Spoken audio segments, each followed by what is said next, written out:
Good morning, good afternoon, or good evening, wherever you are in the world. I am just Mike, and you are watching and you are listening to episode 17 of the Rock Out Wild Show. On the docket, I'm going to do a album review. This will be the second album review I've done on this show. I will be reviewing Blood Dynasty by Arch Enemy. Also on the docket, I'm going to do film and television history of On This Day on April 23rd in, like I said, film and television history, as well as music and wrestling as well. Before we get started, if you haven't done so yet, be sure to hit that subscribe button down below this very video. Hit the notification bell to get all your released content on this very channel. Share this video with your family and friends. Spread the word and tell everyone about the Rock on Wild Show. Again, I'm your host, just Mike, and let's get right into it. The first thing I'm going to present is a reaction to an old movie review of mine for Guardians of the Galaxy from the Marvel Cinematic Universe, starring Chris Pratt, Batista, Zoe Zandela, Vin Diesel as I Am Groot, and Dave Bautista as Drax. So I will be reacting to that very movie right now, actually. We're about 90 seconds in, and let's get right into it. Let's not waste any time here. So let's present, share screen, Guardians of the Galaxy movie review, and let's do this. Hookah, hookah, hoocha kaka, hookah, hookah, hoocha kaka, hookah, hookah, hoocha kaka, hookah, hookah, hoocha kaka. Hold on.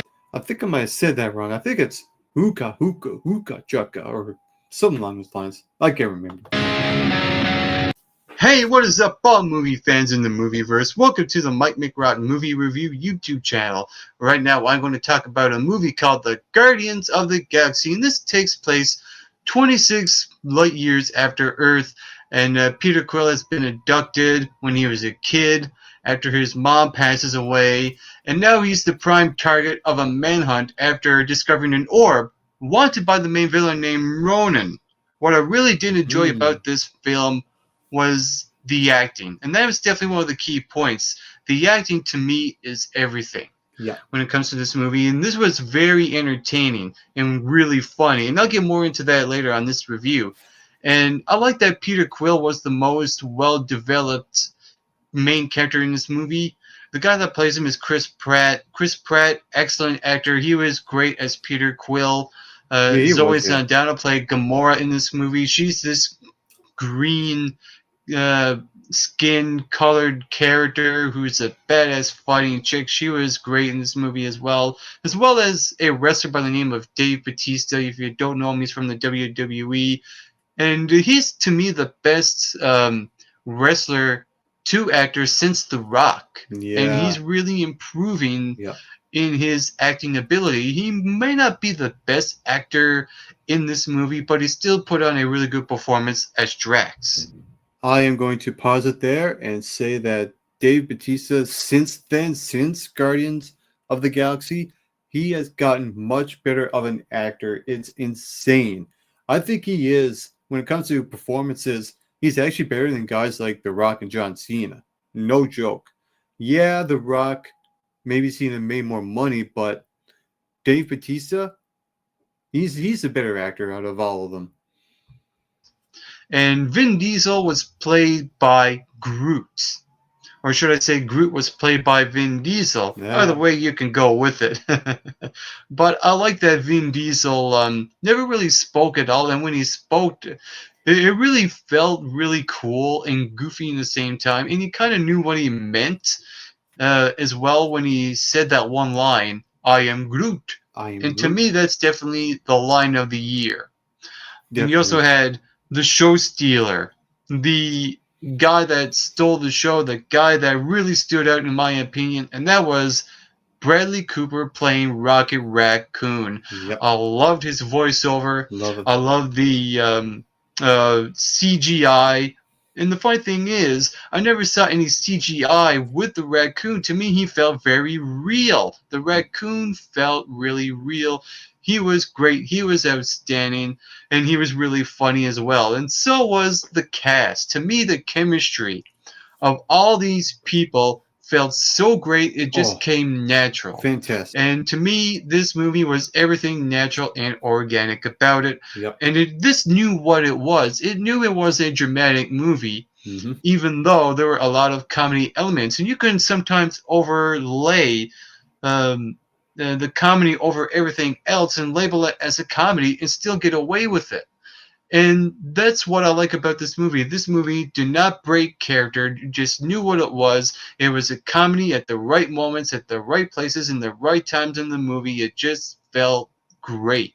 Me Everything too. about this movie was outstanding. The only nitpicky issue I had was the main villain, Ronan. Mm, And I don't mean in a a bit sense where one-dimensional. he wasn't a good actor. To me, the guy who played Ronan was a great actor. Oh He yeah, was a great he's good. portrayer of Ronan. Yeah, I he's just good. felt that the character of Ronan could have been a lot goofier and funnier, Mm, maybe, like the main cast was. And to maybe. movie, this movie had a lot of movie elements you could throw in, and one of the main ones is Serenity. To me, if Oh you yeah, watch Serenity and you yeah. watch this movie, you can see the similarities in this as well. So I really By the way, on a side note, I will do a movie review for Serenity eventually. The one from 2005. enjoyed this movie. This was a fun and entertaining movie. You also had John C. Reilly and Glenn Close, and I wanted to see a little bit more of them in the movie, but I digress. And also, there's some sort of character development with some of the other characters. Never really got to see them, but you can also say that you know what? You can make separate movies for characters like Drax, like Gamora, like Groot and Rocket. How those Yeah. two met up. Yep. Definitely. It would be interesting to see movies separate from the Guardians of the Galaxy Yeah, and movies within develop them movies. more. Maybe in the next 2 or 3 movies of the Guardians of the Galaxy, they'll start to talk about the history and the background with some of these characters. So this is not a perfect movie, but Yeah. it was a really great, fun, and entertaining adventure to watch.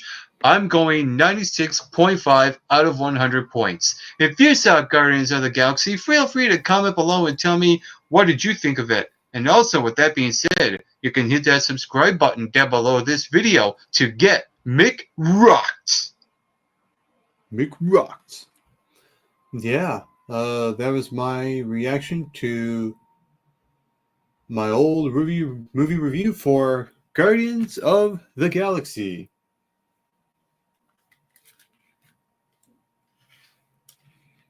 And I didn't realize that I had my camera off the entire time while I was reacting to that.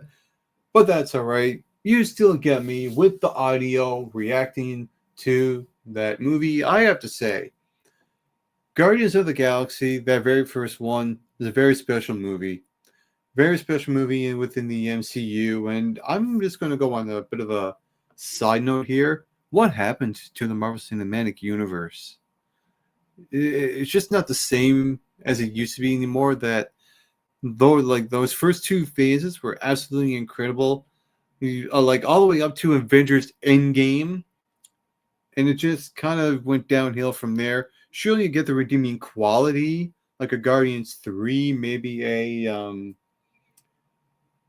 what was that movie? Shang-Chi, maybe one or two others, but overall, yeah, the Marvel Cinematic Universe just is not the same as it used to be. But I digress. Let's get on with the meat of this episode of the Rock Out Wild Show. This is episode 17. Later on, I'm going to review, as you see the title of this very video, my review for Blood Dynasty by Arch Enemy.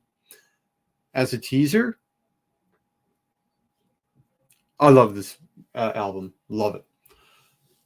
Before I get into that, let's look at some of the stuff that happened on this day. So, for April 23rd, But as of this recording, I am recording this on April 10th, 2025. And this will be aired on a later date. Episode 17 will be aired on the 23rd of April. So let's look at what happened on this day in film and television history for April 23rd.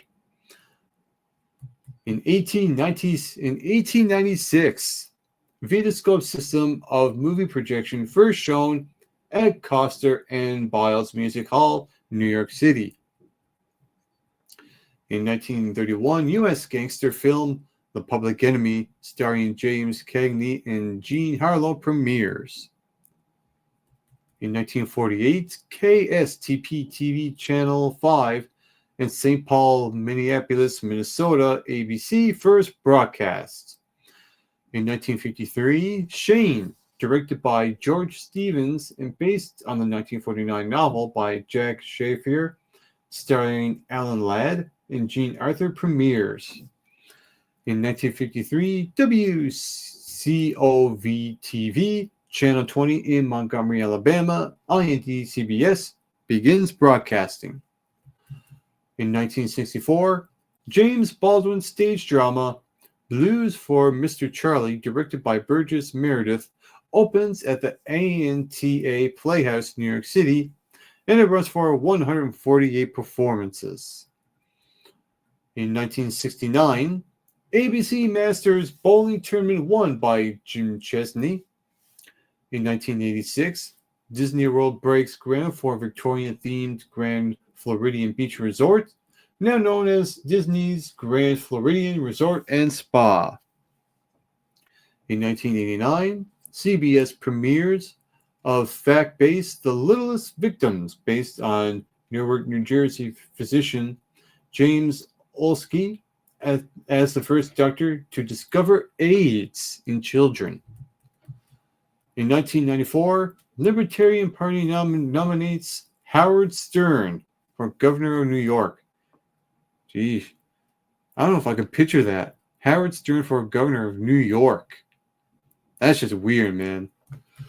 In 1996, 42nd British Academy Television Awards. Father Ted, Best Comedy. Cracker, Best Drama.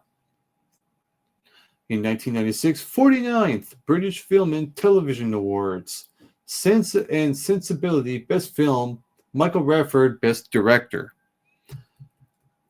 Oh, I remember this. In 2001, Fatboy Slim releases single Weapon of Choice music video, directed by Spike Jonze, starring Christopher Walken dancing.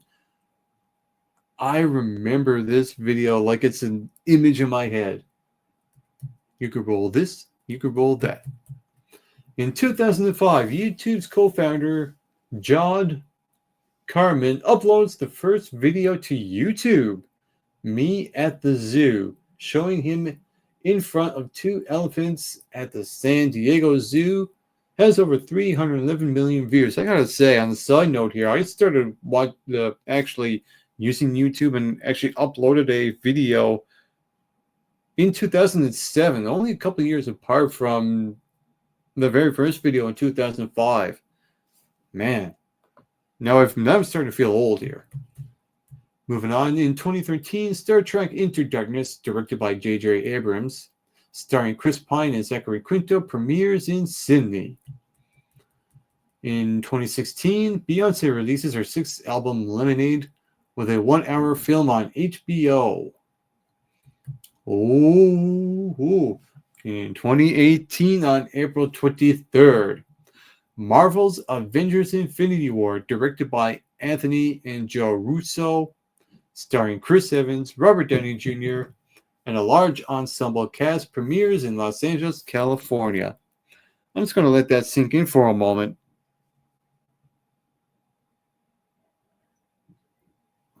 Yeah, April 23rd, 2018, that happened.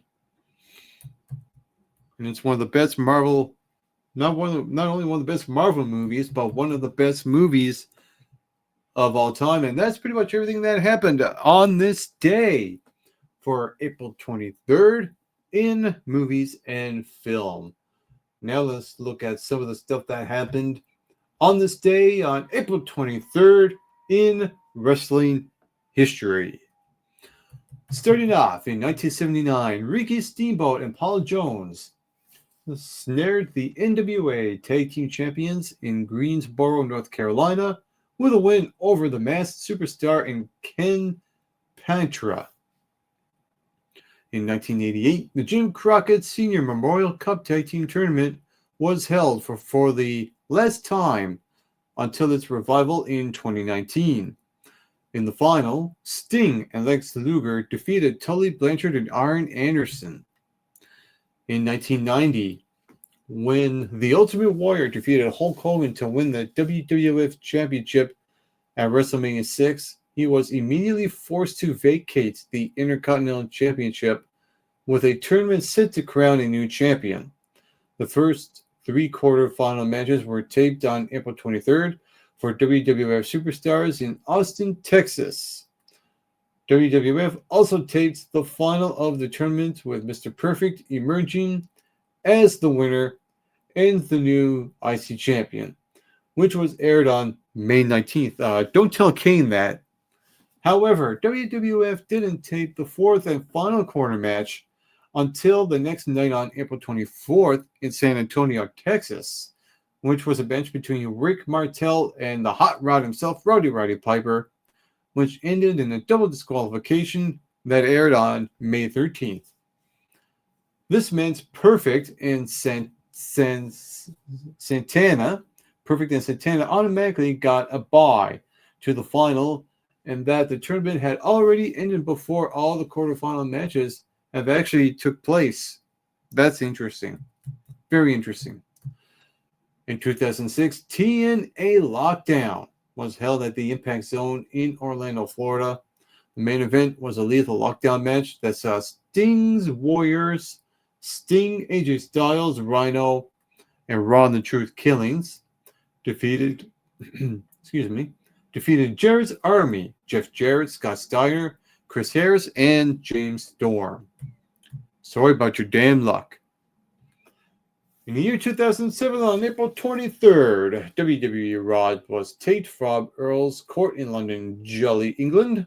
The main event saw Shawn Michaels defeat WWE Champion John Cena in a one-fall bout that lasted just short of an hour. I actually remember that too. I remember that match. In 2012, on an episode of Raw from Detroit, Michigan, Nikki Bella won the WWE Divas Championship in a lumberjill match against Beth Phoenix, and I wish I could erase that from my memory. Notable wrestling birthdays that happened on April 23rd from 85. We got Jamie Hayter, Britt Baker in 91, Dominic Dijakovic in 87, Jesse Goddard from 86, in 1984, Moose. April 23rd was the birth of John Cena in 1977. In 1961, Terry Gordy. In 1990, write that one down. I almost said 1994. In 1944, Tony Atlas was born on April 23rd. And that's how the stuff that happened in professional wrestling on April 23rd. Now let's look at some of the stuff that happened in the world of music. So, let's get this going here. April 23rd, in the biggest music headlines, we see a picture of, they look like the guys that do I Wanna Be Sedated. And of course it is. The Ramones released their highly influential debut. Wow. On this day, on April 23rd, 1976, punk rock pioneers, the Ramones, released their self-titled debut on Sire Records. The album took 7 days to make and cost $6,400, while its iconic front cover, depicting the band standing against a brick wall, was taken by renowned punk photographer Roberta Bailey and cost the record company just $125, featuring one of the best band-loving songs, Blitzkrieg Bop. Ramones was met with critical acclaim and quickly became one of rock music's most impactful albums, despite its initial low sales. Certified Gold in 2014, most frequently ranks among the greatest album of all time, and has been cited by countless artists as an influence. In 1988, Whitney Houston became the first artist to score 7 consecutive number one hits on Billboard's Hot 100 with her 11th single, Where Do Broken Hearts Go? The song's success shattered a record jointly held by the Beatles and the Bee Gees. Taken from the New Jersey singer's second album, Whitney, the best-selling track, also made Houston the first female performer to notch up 4 chart-topping hits from a single album. That is impressive. In 1991, 38-year-old guitarist Johnny Thunders, best known for his work with the New York Dolls, passed away under mysterious circumstances in New Orleans. Born John Anthony Gonzalez Jr. Thunders, who took his stage name from a comic book superhero, co-founded the influential proto-punk group in 1972, recording 2 albums with them before quitting in 1975. He went on to form Heartbreakers with ex-Television bassist Richard Hell, before embarking on a solo career that yielded 6 albums. In 1995, the earliest known Beatles recordings were discovered by Liverpool welder Peter Hodgson. He chanced up a tape in his attic that contained 16 songs, including Hello, Little Girl, and early Lennon-McCartney tune that the Fab Four never recorded professionally. The songs were recorded in 1959 by Paul McCartney on a reel-to-reel tape machine he had borrowed from Hodgson's father. And in the year 1971, the Rolling Stones released Sticky Fingers, their 9th studio album. It was their debut LP for their own label, Rolling Stones Recordings, and featured a provocative front cover created by pop art guru Andy Warhol, who was paid $15,000 to design a functioning zipper showing the crotch area of a man's jeans. The album also marked the first time that the band's John Pash designed lips and tongue logo was used. So there's a good bit of music history for you right there. And of course, we got some of the birthdays that happened on April 23rd. We got Roy Orbison in 1936. In 1949, John Miles. In 1955, Captain Sensible from The Damned. Born on 1960, Steve Clark from Def Leppard and David Gedge from The Wedding Present. In 1964 is Simon Matthews from Jesus Jones. Paul Clifford in 1968 from The Wonderful Stuff. And born on April 23rd, 1985, T.O. Cruz. And that's the stuff that we are going to talk about on this day on April 23rd. And now it is time for the main event of this episode, and that is my review for an album I've been wanting to talk about for a while. That is Blood Dynasty by Arch Enemy. So before I talk about this record, as a point of reference, their previous album, Deceivers, was my favorite album of 2022. So this new one here, this one has a lot of shoes to fill for me. When the first single for the record came out in July of last year, Dream Stealer, I didn't know what to make of the song at first. I had to listen to it a few times to get warmed up to it. Eventually, I did like it. But it still wasn't a great sign. But for me, at this point, the record didn't come out yet. Then, Liars and Thieves came out in October of last year. And it was a slight improvement of hype for me. But when the title track Blood Dynasty was released, I was on board. I was ready for this album to come out. Then Paper Tiger came out in February, and my excitement went up tremendously for it. Then it is the waiting game of this album's release. And on March 28th, 2025, Blood Dynasty by Arch Enemy was released to the world. So what do I think about this record? I thought this is a great album. is really enjoyable. The first time I listened to the whole record, I felt very satisfied about it. I've listened to it about 6 or 7 times now, and the more I listen to it, the more I love it. Now, compared to their previous album, Deceivers, from 3 years ago, it's a bit of a slight disappointment, but it's not a detriment to the record at all because I am considering Blood Dynasty by Arch Enemy the front runner right now for album of 2025. So, Blood Dynasty by Arch Enemy has 11 tracks. It is about 43 minutes in length. It is the band's 12th studio album, and they are a Swedish melodic death metal band. Now, what I love about this record is that they spaced out most of the singles in anticipation of when they come in the record. The album kicks off with Dream Stealer, and it's a fantastic way to kick off the record to let the audience know the type of records they are about to listen to. And it closes with Liars and Thieves, which is a great way to close off the record.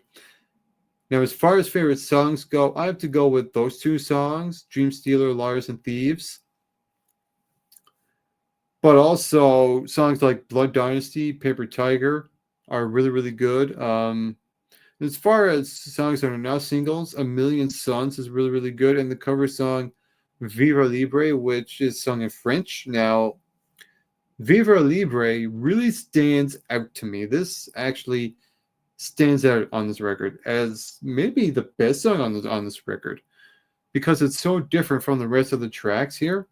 And I love that Arch Enemy went outside the box with that cover. Yeah, the song doesn't sound like the rest of the album, but it's not something that I don't think really hurts this album at all. And as far as the elements that make this a great record, Alyssa's vocals, both harsh vocals and clean vocals, they are fantastic. And I love that Alicia is singing more in this record than she did in the previous record. So that's a big bonus. That's a big plus in my book. And the more consistent element when it comes to the sound is the drums and the bass. Both sound bombastic. They are the backbone of this record. The guitars give a lot of life to each song in this record. They are the heart of this record, and they let the blood flow. They let the blood flow throughout each song with the chugging and the riffs, and they make every song have a certain quality to it that stands out. And as far as the structure of the album is concerned, it is very chaotic, but it's a good way. I don't see it as a negative. Yeah, it's all over the place, but it's not a detriment to the overall listening experience for me because I enjoyed the heck out of it. And as far as giving this album a rating, this to me is a 9 out of 10. I do recommend you listening to this album, but I also recommend that you listen to their album Deceivers first. Listen to that, then listen to Blood Dynasty second. And that is episode 17 of the Rock On Wild Show. I am your host, Just Mike. And on a final note, to all of you watching, get plenty of rest and always do your best.